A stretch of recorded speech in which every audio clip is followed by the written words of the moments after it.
घन्टानि गेजेरावनो बिसोरखौ हमनानै जेलाव हरनांगौ थैजासिम नङाबा बिसोरखौ फासि होनांगौ। मोनसे भिडिअ लानानै फैग्रोदों मैयानि जाथाय थ' जों बे जाथायफोरखौ ससियेल मिडियायावहाय नुनो मोनदों।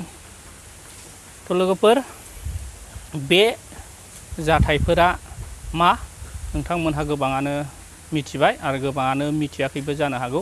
थ' जायफ्रा मिथियाखै एसे खोनासंनानै लादो आरो नायलांदो। आसरित लोगोफोर जाथायफ्रानो गिथाव बाथाव सोमोनांथाव जानानै फैबाय।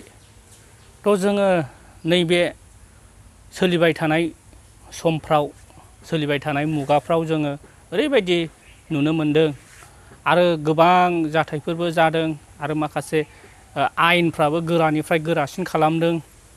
अब्लाबो जाथायफ्राबो जागासिनो दिनै गोदान गाबोन गोदान समफोर गोदान। दिनै मानगोनां XNDP बिथांमोनहाबो जे आयेन बेरेखा ड्राग्स फालांगि आरो बेबायदिनो माखासे देहा सोलेर फानग्रा बायग्रा आरो हौवा नागारनानै खारग्रा हिन्जाव नागारनानै खारग्रा बेफोरबायदिखौबो नागिरगासिनो दं, हमगासिनो दं। थेवबो जाथायफ्राबो बांनायनिफ्राय बांगासिनोसो दं, जागासिनोसो दं। गावजों गाव जानाय आरो गुबुन जाथिफोरजों रेप खालामजानाय, गुबुन हारिनि मानसिफोरजों सुबिदा लायै सुबिदा बिदिनो रेप खालामजानाय आरो गोसोथोनानै लांखारजानाय फानहैजानाय जोङो बेबायदिखौबो जोङो दासान्दि नुबाय थानो मोनदों। थ' गुबै बाथ्राया बेनो बावैसोनि सिगां आं बेबायदिनो ससियेल मिडियायावहाय नुनो मोनदों ब्रादार प्रकाश बिथांनि चेनेलावबो आङो नुनो मोनदों आरो SB बड' निउस चेनेलावबो आङो नुनो मोनदों। सासे 13 बोसोरनि हिन्जावसा 13 बोसोर होननानै बुङोबा बेबायदिनो क्लास 8-9 फ्रावहाय फरायनाय बेफोरबायदि बैसोनि गथ' जाहैयो। बेबायदि गथ'खौहाय साब्रै मुस्लिम सेंग्राफ्रा हानजा नांनानै रेप खालामदों। जाथाया एसे सिगांनो जाखादोंमोन, नाथाय सिख्लाया खिन्थानानै लायाखैमोन। नाथाय बियो बेबायदिनो गिनाय बायदि रोखोम जाथायफोर जाबाय थानायनि गेजेरजों दुरबल जाबाय थानायनि गेजेरजों दिनैहाय बियो बेबायदिनो जाथायफोरा सोराङाव फैबाय, मिथिनो मोनबाय। बे साब्रै सेंग्राफोरादि गावखौहाय लोगो नांनानै रेप खालामदों बेखौहाय दिनै मिथिनो मोनबाय। लोगोसेनो बे केस होजानाय बायदि बा धरना होजानाय बायदि बै मुस्लिमफोरनि माखासे संगठनफ्रा बे साब्रै सेंग्राफोरखौहाय हमनानैहाय होबाय। दा जोंहा बुंनांगौ बाथ्राया बेनो, जोङो दिनैहाय गिलु फालु जाथायफोरखौ नुदों। बे समाव साबधाना जों गावबागाव जानांसिगौ। गावबागाव न'खरा गावबागावनि फेमिलिफोरखौ, गावबागावनि गथ' गथायफोरखौ बिमा बिफाफ्रा, बिदा फंबायफ्रा बेबायदिनो साबधान जानांसिगौ, नोजोर लाखिनांसिगौ, हगारसारनो नांला। समा जोबोद दाम गोसा। बे दाम गोसा समफोरखौ जोङो आद्रि खालामनो नाङा।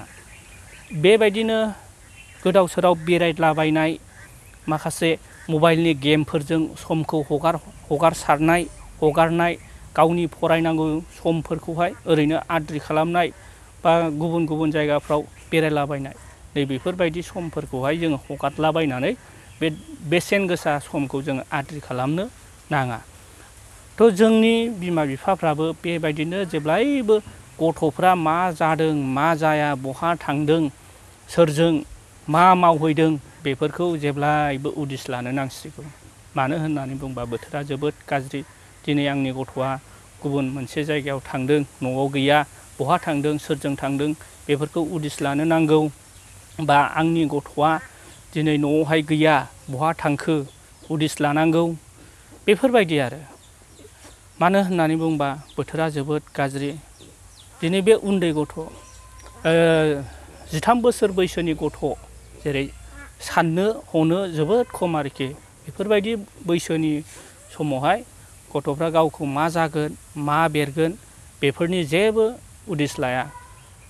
थ' जाथायफ्रा जाखांबासो बिसोरो सिरियास लानो गोनां जायो आरो जोंनि गारजेनफ्राबो जाथाया जाखांनायनि उनावसो सिरियास लानानै जेबो लाब गैया। मानो होननानै बुङोबा जाथाया जाखांबाय बे जाखांनायखौ नोङो जानो नाङा जाहोआ होनब्लाबो जोङो गाबब्लाबो बेखौ मोनफिननाय नङा आरोखि। बेनिखायनो जोङो जानायनि सिगांनो जेब्लायबो साबधान जानांगौ। जानायनि सिगांनो जेब्लायबो गावखौ सांग्राङावहाय लाखिनांगौ आरो न'खरखौ बेंनायाव गावनि गथ' गथायफोरनि बाथ्राजों जेब्लायबो खारनो नाङा। नोङो जेब्लायबो थोंगोर लामाजों खारनांगौ आरो गावनि गथ'फोरखौ सैथो लामाजोंहाय दैदेनलांनो हास्थायनांगौ। मानो होननानै बुङोबा ड्राइभारा थिगब्लासो गारियाबो मोजां थांगोन। नाथाय ड्राइभारा थिग नङाब्ला गारिया अबावहाय सौदावहैगोन अबावहाय फिथिंहैगोन जोङो खुनु फात्ताखौ मोननाय नङा। बेनिखायनो ड्राइभारा जेब्लायबो थिग जानांगौ। ड्राइभारा जेब्लायबो मोजां गारिखौ सालायनो गोरों जानांगौ। रोंफ्रामनानै थानाय बेबायदि जानो नाङा। थिग बेबायदिनो जोंनि न'खरनि गारजेन बिमा बिफाफोरा जेब्लायबो मोजां साननो गोरों जानांगौ। मोजां साननो रोंनानै न'खरफोरखौ माबायदि दैदेनलांनांगौ माबायदि न'खरफोरखौ फोजौलांनांगौ बेफोरखौ जेब्लायबो सिन्था खालामनांगौ आरो गथ' गथायखौ जेब्लायबो हगारसारनो नाङा। नोंनि सिगाङावनो माबा मोनसे गोरोन्थि खामानि मावदोंबा बे समावनो बे गथ'खौहाय मोजाङै शिक्षा होखानांगौ आरो नोंनो मिथियाजासे नोंनो खोन्थायाजासे बहाबाफोर थांनानै बियो हर थानानै फैदोंब्ला बा नों मिथियाजासे बियो न'आव सफैफिनाखैबा बेखौ नोङो संगे संगे एक्सन लानो नांगौ। अब्लासो नोंनि गथ'फोरा खैफोदनिफ्राय बारग'गोन। आरो दिनै 24 घन्टानि गेजेरावनो बिसोरखौ हमनानै जेलाव हरनांगौ थैजासिम। नङाबा बिसोरखौ फासि होनांगौ। जोंबो बेखौनो लुगैयो। दा जों बर' मानसिया दस्रानि माबा बे गथ'आथ' जेबो मोनथिया 13 बोसोरनिल' बे गथ'आ। अब्ला जों आंनि बैसोनि गथ'खौ दिनै बेबायदि जिनाहारि खालामनायनि थाखाय जों गासैनिबो दिनैनि 24 घन्टानि गेजेरावनो बा सानसेनि गेजेरावनो बेवहाय जेरैबाबो न्याय नांगौ आरो बिसोरखौ जोङो जेरैबाबो हमनांगौ सरकारा आरो फासि होनांगौ। बेबायदि सासे उन्दै गथ'आ दा जोबोद माबायाव दुरबल माबा जानानै दङ। बिथाङा दा गावनि हालोदाव मा जायो जों दिनै रायबाबो बे जेबो मोनथिया। जों बिनिखायनो जों बयबो रायजो राजाफ्रा खौसे जानानै दा जों बे न्यायखौ बिनो थाखाय जों आइजो माहारिनि रैखाथि बिफानाव जोङो पुलिस बिफानाबो जोंनि गोसो बायदि जोंनि साननायखौ जाफुंहोनांगौ रायजो राजानि आरो इयुनाव बेबायदि दा खालामथों आरो इयुनाव बेबायदि दा जाबावथों। गुबुन हारिनि सुबुंफ्रा मानो जेन'बा उन्दै गथ'खौ दिनै बिथाङा गेलेनोबो हागौ बा दुगैहैनोबो हागौ। बिनि गेजेराव मानो बेबायदि खालामो जों जोबोद दुखु मोननाय फैदों। दिनै गावसोर समब्रा समब्रि गेलेदोंब्लाबो दिनै बेबायदि आखुआव थांनो नाङामोन। जों बिनिखायनो जोबोद दुखु मोनदों। बिनिखायनो सरकारा जेरैबाबो बे राहाखौ लानांगौ। जों जेरैबाबो जों मानिनाय नङा। बिथांमोनखौ जेरैबाबो हमनानै साजा होनांगौ आरो लोगोसे बे साब्रै गुन्दाफोरखौ मोजाङै साजा होनो थाखाय मोजाङै नायबिजिरनो आरो आयेन बायदि साजा होनो थाखाय खावलायनाय थाबाय। थ' जोंना मानगोनां PM प्राइम मिनिस्टार नरेन्द्र मदिया बुंदों हिन्जावसाफोरखौ जिनाहारि खालामनाय नासयनाय बेयो माब्लाबाबो माफ होजानाय नङा होननानै बुंदों।